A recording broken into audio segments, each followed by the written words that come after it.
देश की ताकत तीनों है महान, जवान, किसान और जनता महान। लैंड पुलिंग के पीछे बीजेपी की साजिश, कांग्रेस ने खोली केंद्र की पोल। क्या लैंड पुलिंग से पंजाब में बीजेपी की एंट्री की तैयारी? लैंड पुलिंग नीति मूल रूप से सरकार की एक योजना होती है जिसमें निजी जमीन को इकट्ठा करके एक साझा योजना के तहत विकसित किया जाता है और फिर उस जमीन का हिस्सा जमीन मालिकों को लौटा दिया जाता है। इसे शहरी विस्तार और नियोजित विकास के रूप में पेश किया जाता है।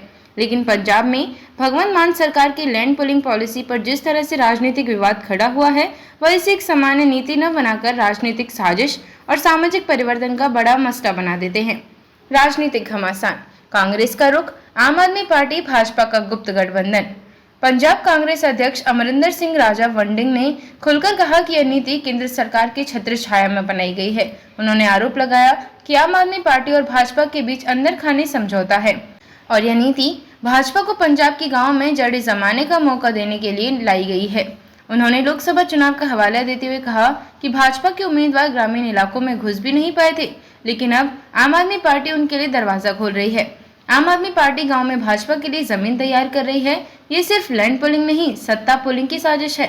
राजा वड़िंग, राणा गुरजीत सिंह का बड़ा आरोप, जनसांख्यिकी बदलने की योजना। कपूरथला से कांग्रेस विधायक राणा गुरजीत सिंह ने लैंड पुलिंग पॉलिसी को जनसंख्या बदलाव का उपकरण बताया है।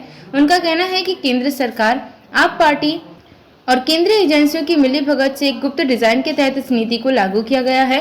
उन्होंने आरोप लगाया कि पंजाब में बाहरी राज्यों से लोगों को बसाकर स्थानीय डेमोग्राफी को बदला जाएगा, जिससे भविष्य की राजनीति में पंजाब की आवाज को कमजोर किया जा सके। उन्होंने चेताया कि इससे न सिर्फ किसान बेघर होंगे, बल्कि पंजाब की सामाजिक संरचना भी बदल जाएगी।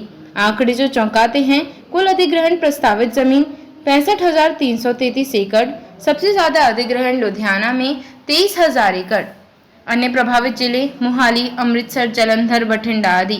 पंजाब पर पहले से ही कर्ज 4 लाख करोड़ रुपए से अधिक। शिरोमणि अकाली दल का हमला, दिल्ली वाले जमीन लूटने आए हैं। सुखबिंदर सिंह बादल के आरोप, पंजाब की किसान विरोधी नीति का करार करते हुए उन्होंने कहा कि यह योजना किसानों से 30,000 करोड़ रुपए की जमीन लूटने का तरीका है। उन्होंने दावा किया कि नीति कानूनी रूप से भी अधूरी है, न कोई जनता से राय ली गई, न पर्यावरण प्रभाव सर्वेक्षण किया गया और न ही सामाजिक प्रभाव का विश्लेषण। जो 5 सदस्यीय समिति बनी है, उसमें मुख्यमंत्री, मंत्री या सचिव नहीं है, सभी बाहर से आए लोग हैं, सभी बाहर से लाए गए लोग हैं। 2027 में सत्ता बदलते ही इस योजना में शामिल अफसरों की जवाबदेही तय की जाएगी। सुखबीर सिंह बादल, विश्लेषण, मुद्दा सिर्फ जमीन नहीं, भरोसे और पहचान का है। यह विवाद केवल किसानों की जमीन तक सीमित नहीं है, बल्कि गांव की सामाजिक संरचना, स्थानीय बनाम बाहरी हितों की टकराव और राजनीतिक स्वायत्तता बनाम केंद्रीय हस्तक्षेप का भी सवाल बन गया है।